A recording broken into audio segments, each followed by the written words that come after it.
Margot Fonteyn, Dame Margaret Evelyn de Arias d'Aubigny Hookham, 18 May 1919 21 February 1991, known by the stage name Margot Fonteyn, was an English ballerina.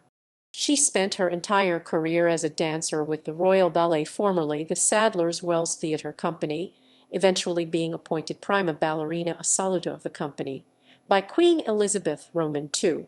Beginning ballet lessons at the age of 4, she studied in England and China, where her father was transferred for his work.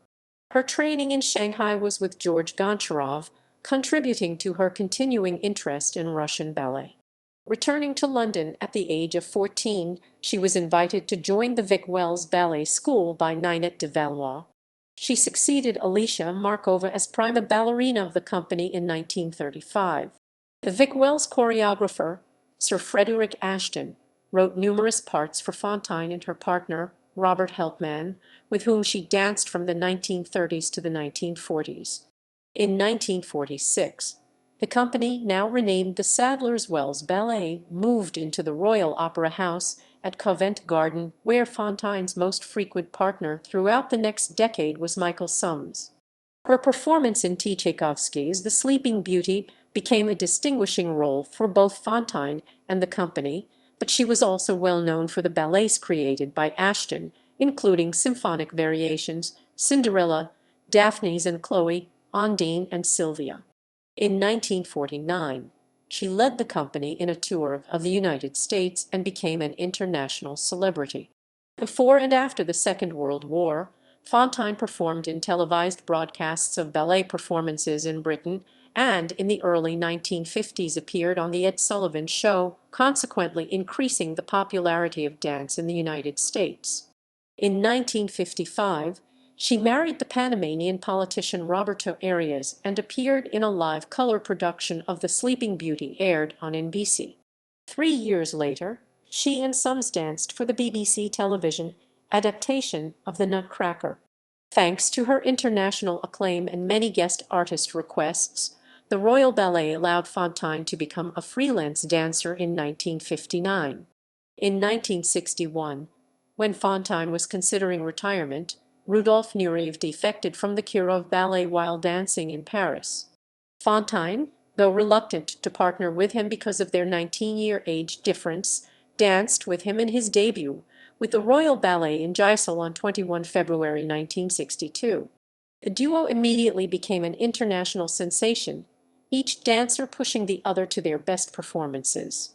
They were most noted for their classical performances in works such as Le Corsaire Pas de Dukes, Les Sylphides, La Béater, Swan Lake, and Raymonde, in which Nureyev sometimes adapted choreographies specifically to showcase their talents.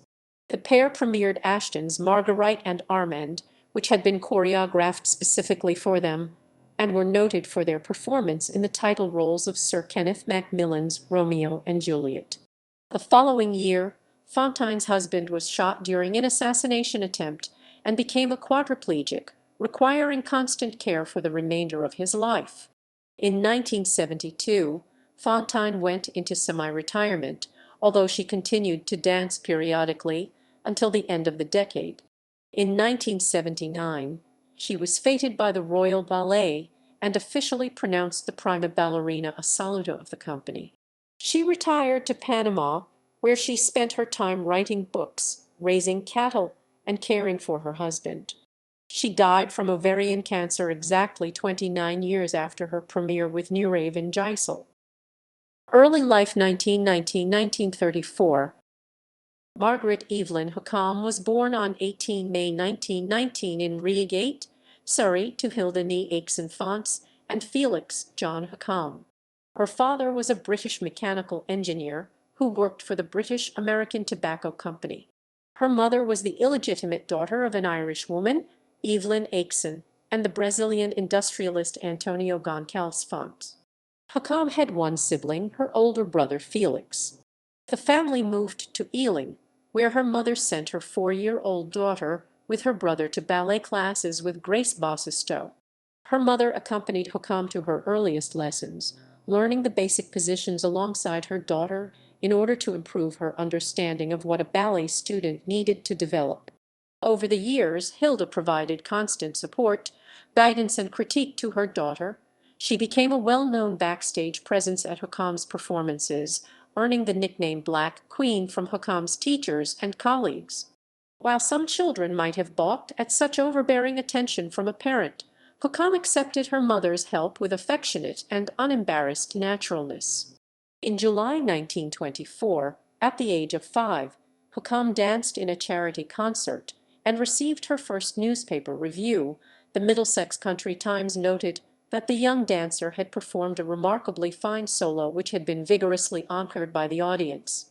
Even during her early years, Hookham showed signs of the pressure she felt to succeed in her dancing, often pushing herself physically to avoid becoming a disappointment to others.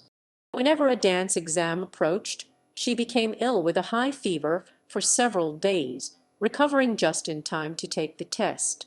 Hookham's father began preparing to move his family abroad for work. It was decided, after consultation, that they would take their daughter with them but leave their son Felix at an English boarding school. For Hookham, this new separation from her sibling was a painful experience. Her father was transferred first to Louisville, Kentucky, where Hookham attended school but did not take ballet lessons, as her mother was skeptical about the quality of the local dance school. When Peggy, as she was called in her childhood, was 9, she and her parents moved to China. For about a year, the family lived in Tianjin. This was followed by a brief stint in Hong Kong before they moved to Shanghai in 1931, where Hookham studied ballet with the Russian emigre teacher George Goncharov. Goncharov's partner Vera Volkova later became influential in Hookham's career and training. Hookham had no dreams of becoming a dancer and was a reluctant student, but she was competitive. Having June Brie in her classes pushed her to work harder. She did not like the secondary drills, preferring the fluid expression of the Russian style. Her mother brought her back to London when she was 14 to pursue a ballet career. In 1934, Hookham's father wrote from Shanghai explaining he had been having an affair. He asked his wife for a divorce so that he could marry his new girlfriend. Continuing to work in Shanghai, her father was interned during World War II from 1943 to 1945 by the invading Japanese. After the war, he returned to England with his second wife, Beatrice. Hookham began her studies with Serafina Astafieva, but was spotted by Dame Ninette de Valois and invited to join the Vic-Wells Ballet School, which would later become the Royal Ballet. She trained under Olga Preobrajtska and Volkova. Her first solo performance occurred in 1933 as an actress rather than a dancer, using the interim name Margot Fonteyn as a child in the production of The Haunted Ballroom by de Valois. In 1934, she danced as a snowflake in The Nutcracker, still using the name Fonteyn. Although Hookham's mother had written to her Fonteyn's relatives, requesting their permission for her daughter to use the name for her stage career, the final response was no, possibly due to the family's wish to avoid an association with a theatrical performer. Hilda and her daughter subsequently looked up variations of Fonteyn in the telephone directory, choosing the more British-sounding Fonteyn and adding a twist to make it Fonteyn. The following year, she took the name by which she was known for the remainder of her professional life, Margot Fonteyn, modifying her maternal grandfather's surname. Fontes in Portuguese, font means fountain. In Middle and Modern English until the 16th century, it was spelled Fonteyn. Her brother, Felix, who became a specialist of dance photography, eventually adopted the same surname. Career, Vic-Wells years 1935–1945. In 1935, Fonteyn had her solo debut, playing young Trigenes in The Haunted Ballroom. That same year, Sir Frederick Ashton created the role of the bride in his choreography of Stravinsky's Le Baiser de la Fille specifically for her. Though he appreciated her lyric qualities and found her elegant, Ashton said of her early years that Fonteyn had brittle stubbornness and lacked polish. In spite of her perceived shortcomings, he cast her as the lead, playing the Creole girl in his production, Rio Grande. When Alicia Markova, the first prima ballerina of the company, left the Vic-Wells later in 1935, Fonteyn shared the lead with other members of the company, but quickly rose to the top of the field of dancers. That year, she spent her summer holidays in Paris, where she studied with the exiled Russian ballerinas Olga Preobrazhenska, Mathild Kashisinska, and Lubov Egorova. She returned for further studies with them the following summers, using Fonteyn's delicate and somewhat feline grace to advantage. Sir Frederick often cast her as a frail or otherworldly being. In 1936, she was cast as the unattainable muse in his apparitions, a role which consolidated her partnership with Robert Helpmann, and the same year played a wistful, poverty-stricken flower seller in Nocturne. Her success in Nocturne marked a turning point in Ashton's perception of Fonteyn, and he recognized that she could become the heir to Markova as lead dancer for the company. Shortly afterwards, the company began experimenting with televised performances, accepting paid engagements to perform for the BBC at Broadcasting House and Alexandra Palace. Fonteyn danced her first televised solo in December 1936, performing the polka from Facade. Although the dancers enjoyed these engagements, the tiny television screens with their unsteady blue pictures meant that the medium was not yet sophisticated enough to become a lucrative avenue for the company.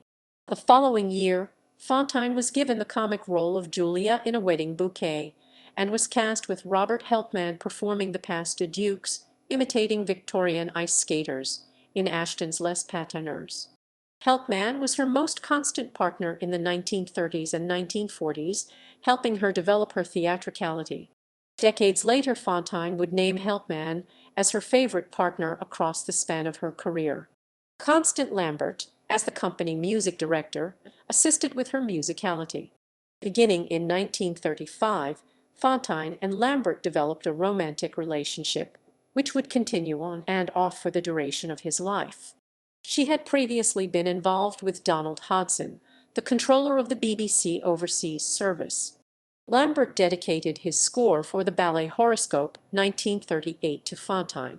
When the company visited the University of Cambridge for a brief professional engagement in 1937, Fonteyn first met Roberto Tito Arias, an 18-year-old law student from Panama who would later become her husband. Fonteyn became enamored with Arias after seeing him perform a rumba dance at a party. The pair enjoyed their time together for the next week, but Arias then returned to Panama for the summer holidays. His lack of subsequent communication left Fonteyn despondent. By 1939, Fonteyn had performed the principal roles in Giselle, Swan Lake, and The Sleeping Beauty, and was appointed as the prima ballerina of the Vic-Wells, soon to be renamed the Sadler's Wells Ballet. Her performance in Swan Lake had been a turning point in her career, convincing critics and audiences that a British ballerina could successfully dance the lead role in a full-length classical Russian ballet.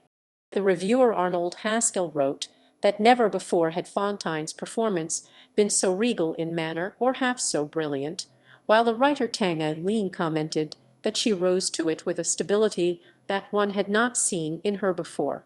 Throughout World War II, the company danced nightly, sometimes also performing matinees, to entertain troops. With such a heavy schedule, the dancers were frequently obliged to complete 3 to 4 times their usual weekly number of appearances. Fonteyn later recalled dancing so often that she sometimes stood trembling in the wings, unable to remember if I had finished my solo before I left the stage. Wartime drafts meant that the company lost many of its male dancers to the armed forces. Shows had to be carefully chosen or edited to help ensure that an almost entirely female cast could perform all the roles. Fonteyn was often paired with young, inexperienced male dancers pulled straight from ballet schools. With short London seasons, they also traveled abroad and were in the Netherlands when it was invaded in May 1940, escaping back to England with nothing more than the costumes they were wearing. In September 1940, as the London Blitz began, the Sadler's Wells Theatre was turned into an air raid shelter. The company of dancers was temporarily displaced, touring professionally across England. In August 1943, Fonteyn took an unexplained sick leave from the company for 2 months, missing their opening season performances.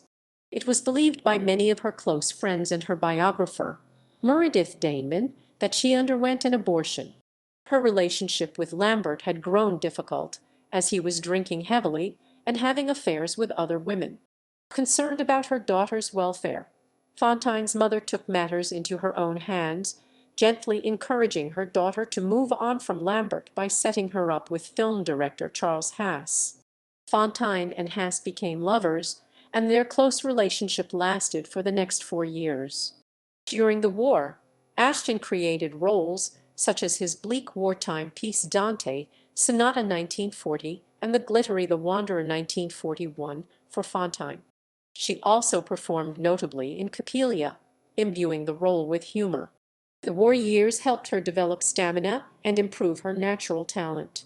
In February 1944, she danced the role of the young girl in L'Inspecteur de la Rose and was coached by Russian prima ballerina Tamara Karsavina. Covent Garden years 1946–1955. In 1946, the company moved to the Royal Opera House at Covent Garden. One of Fonteyn's first roles was at a command performance of Tchaikovsky's The Sleeping Beauty as Aurora with King George, Queen Elizabeth, Queen Mary, both Princesses Elizabeth and Margaret, and Prime Minister Clement Attlee in attendance. Initially faced with a costume department severely impacted by post-war rationing, the company had put out a call for every available scrap of silk, velvet, or brocade, cutting up and repurposing old opera costumes, furs, and even velvet curtains to create a lavish production. In contrast to most Russian dancers, who traditionally learned roles from previous generations of dancers, Fonteyn had no such living references readily available to teach her the role of Aurora, and was obliged to create her own interpretation. The ballet became a signature production for the company and a distinguishing role for Fonteyn, marking her arrival as the brightest crown of the Sadler's Wells Company. Ashton immediately created symphonic variations to capitalize on the success of the opening. Of the 6 dancers in the production, Fonteyn's performance was dubbed brilliant, and Moira Shearer was singled out for her elegance.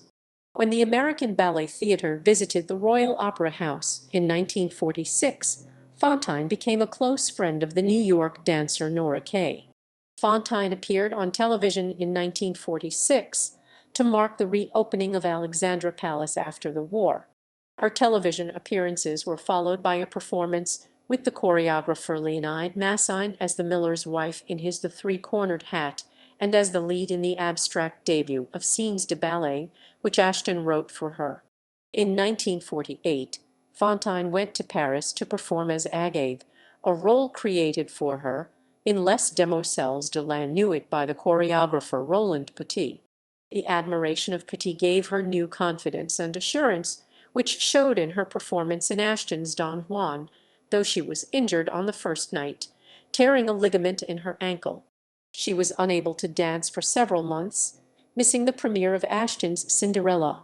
She recovered sufficiently to dance with Michael Sums in the Christmas presentation of the ballet, and made her mark in the role of Cinderella by challenging the traditional costume for Act I, replacing the usual brown outfit with a stark black dress and a kerchief tied severely over her hair. Observers commented that Fonteyn inserted a new, stronger sense of pathos into the performance. Reprising the role of Aurora in 1949, when the Royal Ballet toured the United States, Fonteyn instantly became a celebrity, gaining international recognition. In New York, the New York Herald Tribune called Fonteyn unmistakably such a star. London has known this for some time. Europe has found it out, and last night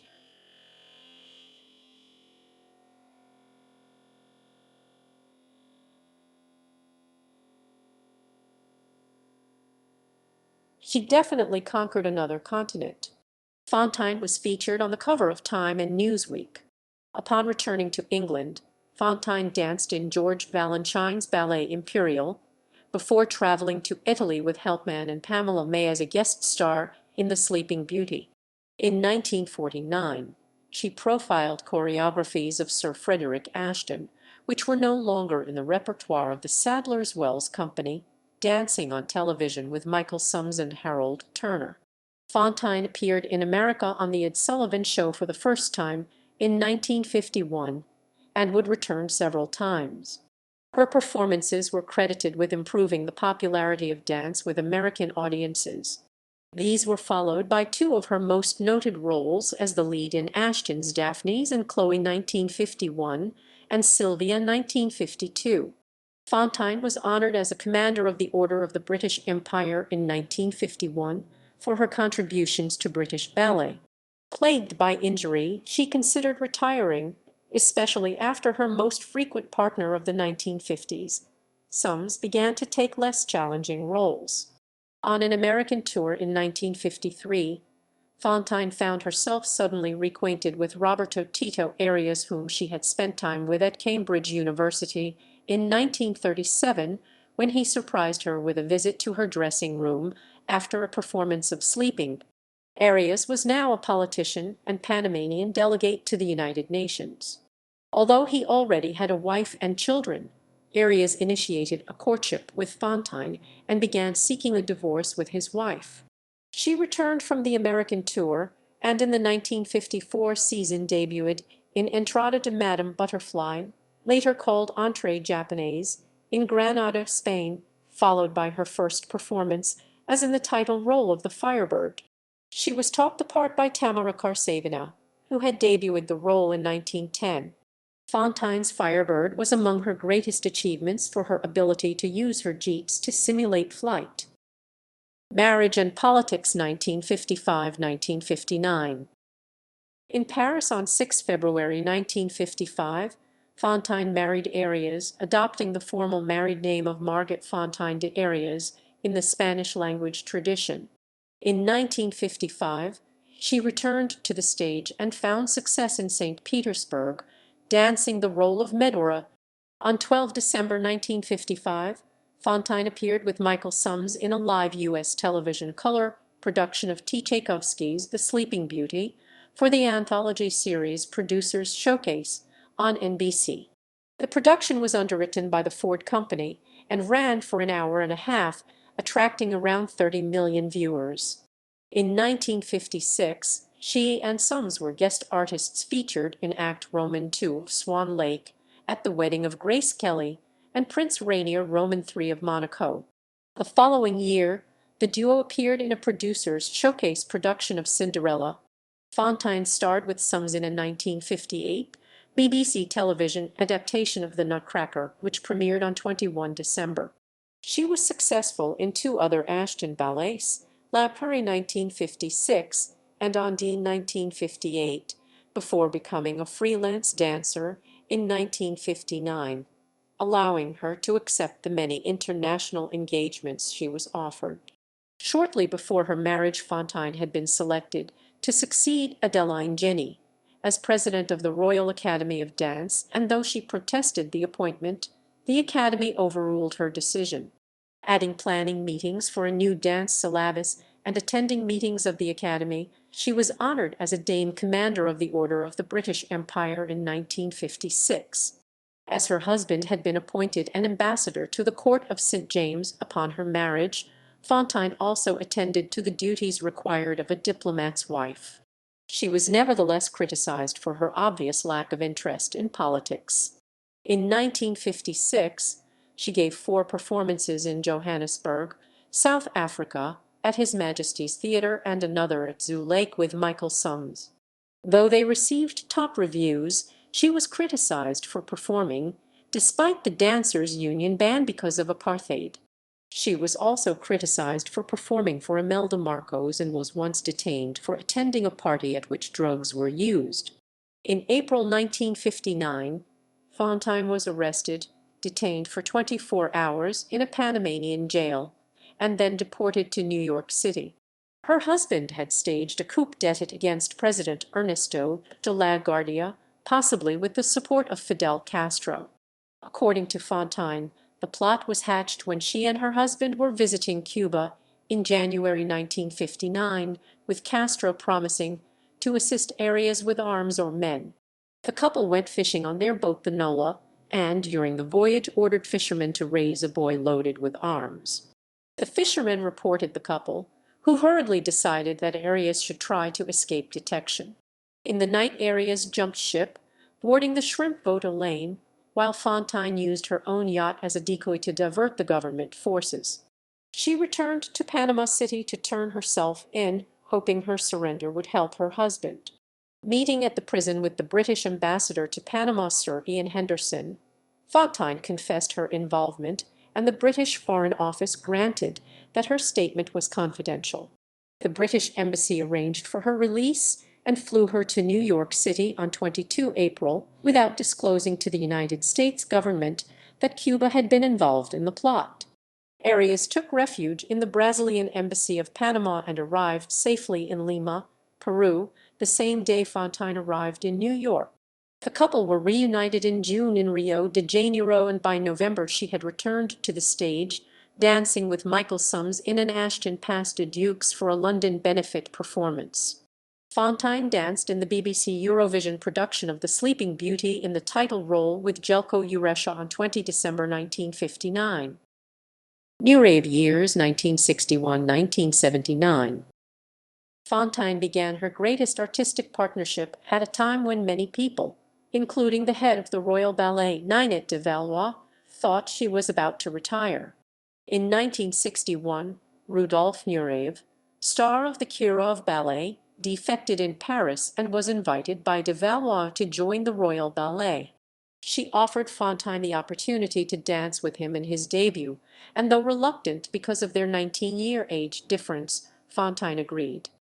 On 21 February 1962, Nureyev and Fonteyn performed together in Gijssel to an enthusiastic capacity crowd, for which they received 15 minutes of applause and 20 curtain calls.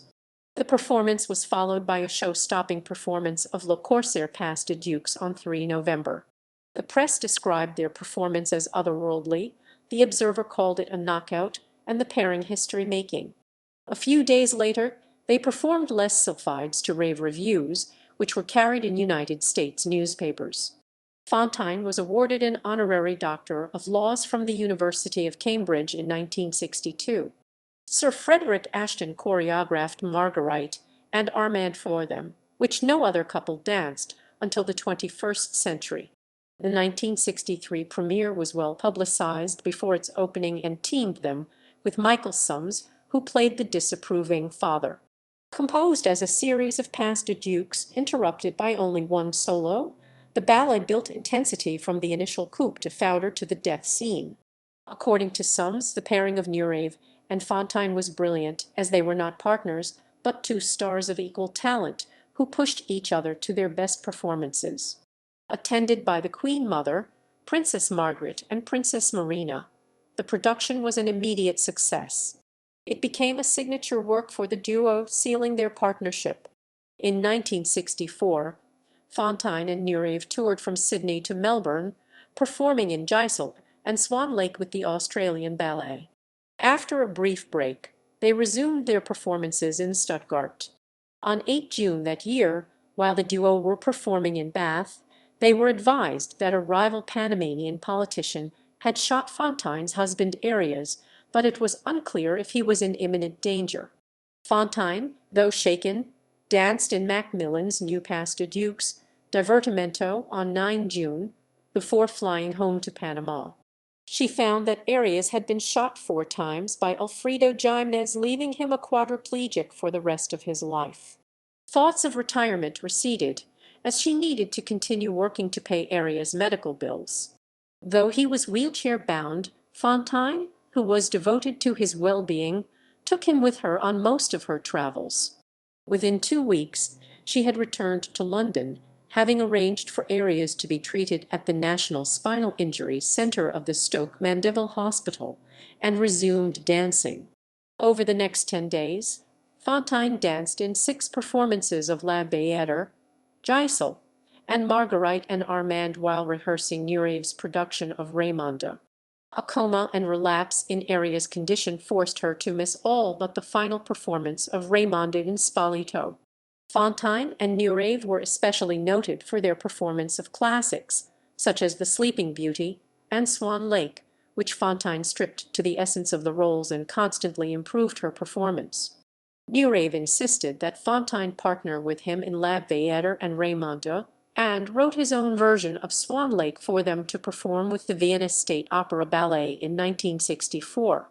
The performance was filmed and Lord Snowdon took pictures for the 27 November 1964 issue of Life. On 20 January 1965, Fonteyn and Nureyev performed the Le Corsaire Pas de Dukes at the inaugural ceremonies for President Lyndon B. Johnson in Washington, D.C. Later that year, the couple debuted the title roles in Romeo and Juliet, choreographed by Sir Kenneth Macmillan.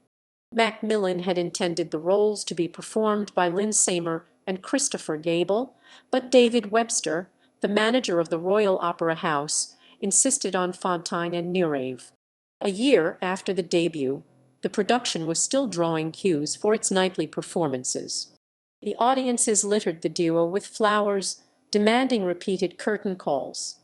Fonteyn's depth as an actor made the performance unique, making Juliet one of her most acclaimed roles. Despite differences in background and temperament, she was methodical while he was wildly exuberant, and a 19-year gap in their ages, Fonteyn and Nureyev became lifelong friends and were famously loyal to each other. Fonteyn would not approve an unflattering photograph of Nureyev, nor would she dance with other partners in ballets within his repertoire. The extent of their physical relationship remains unclear. Nureyev said that they had won, while Fonteyn denied it. Her biographer, Meredith Daneman, said that, in spite of no real evidence, her opinion was that they did, yet Nureyev's biographer, Diane Solway, concluded that they did not. Nureyev said about her, "At the end of Lac des Cygnes, when she left the stage in her great white tutu, I would have followed her to the end of the world." In 1965, Fonteyn and Nureyev appeared together in the recorded versions Les Sylphides and the Le Corsaire Pas de Dukes as part of the documentary An Evening with the Royal Ballet. The film grossed over $1 million, creating a record for a dance film at the time, and was shown in over 50 theaters in New York and New Jersey alone over the week of 6 December 1965.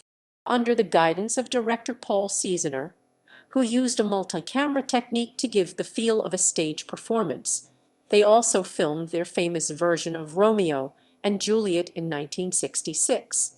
That same year, she was awarded an honorary doctorate of music by the Duke of Devonshire upon his installation as the Chancellor of the University of Manchester. In 1967, Roland Petit wrote a new ballet for the duo, Paradise Lost. It was an abstract, modern production designed to emphasize Rudolph as a virile Adam and Fonteyn as a chic Eve. With pop art decor and flashing neon, the ballet titillated the fans, including Mick Jagger and his girlfriend, the singer Marianne Faithfull. Fonteyn went into semi-retirement in 1972, relinquishing parts in full ballets and limiting herself to only a variety of one-act performances. In 1974, she was awarded the Royal Society of Art's Benjamin Franklin Medal, in recognition of her having built bridges between Britain and the U.S. through her art. She ventured into modern dance, performing as Desdemona in José Limón the Moor's Pavane June 1975 with the Chicago Ballet, followed by a performance of the same dance with Nureyev at the Kennedy Center in Washington, D.C. in July. Between the two performances, Fonteyn was appearing with the Martha Graham Dance Company in Saratoga, New York City, Athens, and London. After the performance at the Kennedy Center, her tour went on to Brazil. In November 1975, she and Nureyev appeared in Fonteyn and Nureyev on Broadway at the Uris Theatre. The appearance, though memorable, confirmed that Fonteyn was no longer able to execute more demanding roles. In 1976, she published her autobiography, though it was not a tell-all. Her husband was still living, and Fonteyn was a very private person, as well as proper and fastidious. In 1977, she was awarded the Shakespeare Prize in Hamburg by the Alfred Topfer Stiftung FVS, as the first dancer ever honored with the award. Cattle Rancher 1979–1990. Fonteyn retired in 1979 at the age of 45 years after becoming the Royal Ballet's prima ballerina. Fonteyn and Nureyev had created a partnership on and off stage that lasted until her retirement, after which they remained lifelong friends. For her 60th birthday, Fonteyn was feted by the Royal Ballet, dancing a duet with Ashton in his Salut d'Amour, and a tango from Ashton's Facade with her former partner Helpmann. At the end of the evening, she was officially pronounced prima ballerina assoluta of the Royal Ballet. She performed with Nureyev in his summer season, taking the part of lead nymph in L'Après Midi d'un Faun by Vaslav Nijinsky and as the girl in Le Spectre de la Rose. Fonteyn and Nureyev remained close even after she retired to a Panama cattle farm with her husband. The small farmhouse near El Higo, which did not have a telephone, was in a remote village, but she stayed in touch and the two occasionally performed together. Making telephone calls from a neighbor's hotel, Fonteyn spoke with Nureyev several times each week. She discovered that she had a real interest in raising cattle and developed a herd of 400 head. In 1979, Fonteyn wrote The Magic of Dance, which was aired on the BBC as a television series in which she starred and was published in book form. The six-part BBC Two series explored aspects in the development of dance from the 17th to the 20th century across the world, including scenes shot on location in Australia, China, France, Monte Carlo, Russia, and the United States. It included coverage of a wide range of dancers besides herself and Nureyev, including Fred Astaire, Mikhail Baryshnikov, Sammy Davis Jr., Isadora Duncan, Fanny Elsler, Kyra Nijinsky, and Marie Taglioni. The series caused a stir because up to that time she had not been known for speaking on camera, and after rehearsing what she would say on each segment, she had lived the lines without cue cards.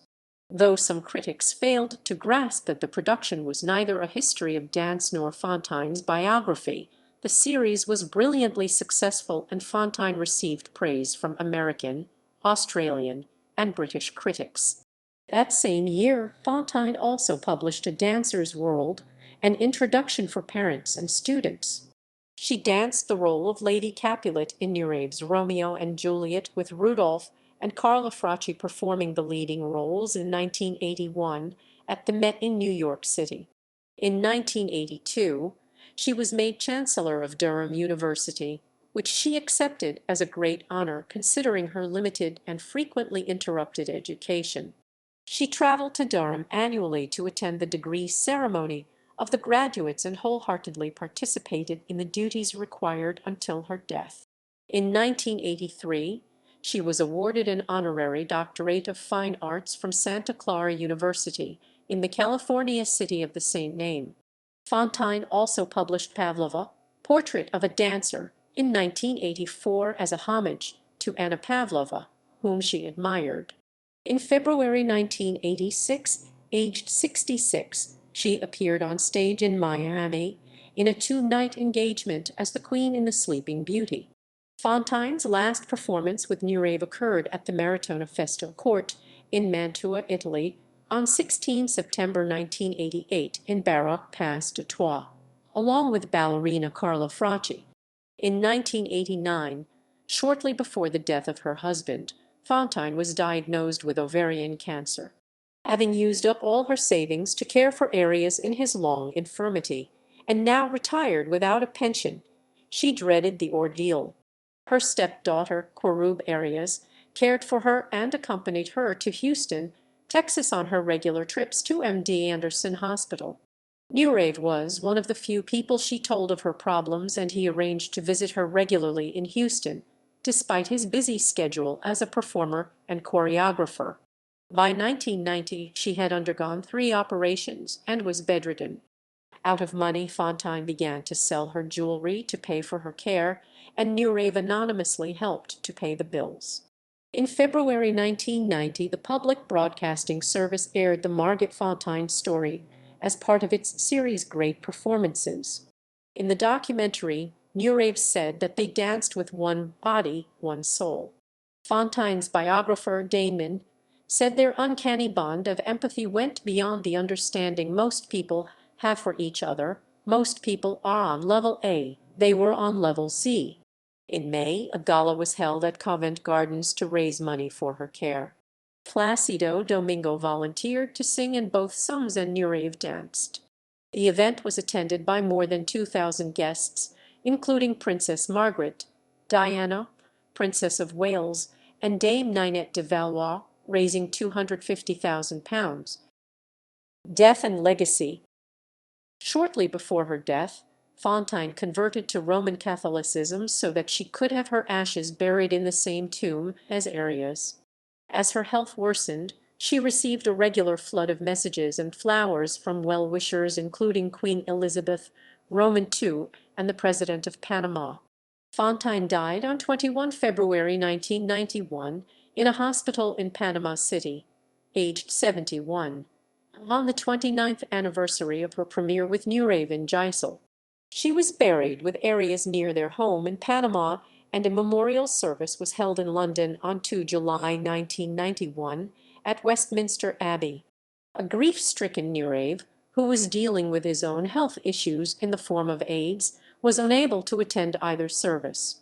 In her hometown of Reigate, a statue created by British sculptor Nathan David, FRBS in 1980, stands in tribute to Fonteyn, depicting her in her favorite role of Ondine.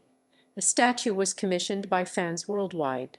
The main hall in Dunham House, the student union building at the University of Durham, is named the Fonteyn Ballroom in her honor, as is the foyer to the Great Hall of University College, Durham, in Durham Castle. In 2005, Margot's Closet, a dancing apparel and accessory shop, named in homage to Fonteyn, opened in Marietta, Georgia, an Atlanta suburb. The Margot Fonteyn Academy of Ballet, established in Peekskill, New York in 2007, is named in her honor. In the early 1990s, the fossil plant Williamsonia margotiana was named after Fonteyn. She was one of 5 women of achievement selected for a set of British stamps issued in August 1996. In the 1998 film Hilary and Jackie about British cellist Jacqueline du Pré, Fonteyn is portrayed in a cameo appearance by Nairi Dawn Porter. In 2005, Tony Palmer made a documentary for ITV about Fonteyn titled simply Margot. It includes interviews with several colleagues from the dance world, Nureyev's personal assistant, and Fonteyn's sister-in-law, Phoebe Fonteyn. The BBC made a film about Fonteyn, broadcast on 30 November 2009, based on Damon's biography and starring Anne-Marie Duff as the ballerina. In 2016, the English Heritage Trust installed a blue plaque on the building where Fonteyn lived when she was performing with the Sadler's Wells Ballet. To mark the 100th anniversary of her birth, the Theatre and Film Guild installed a commemorative blue plaque to Fonteyn at her childhood home at 3 Elm Grove Road. Premiering roles: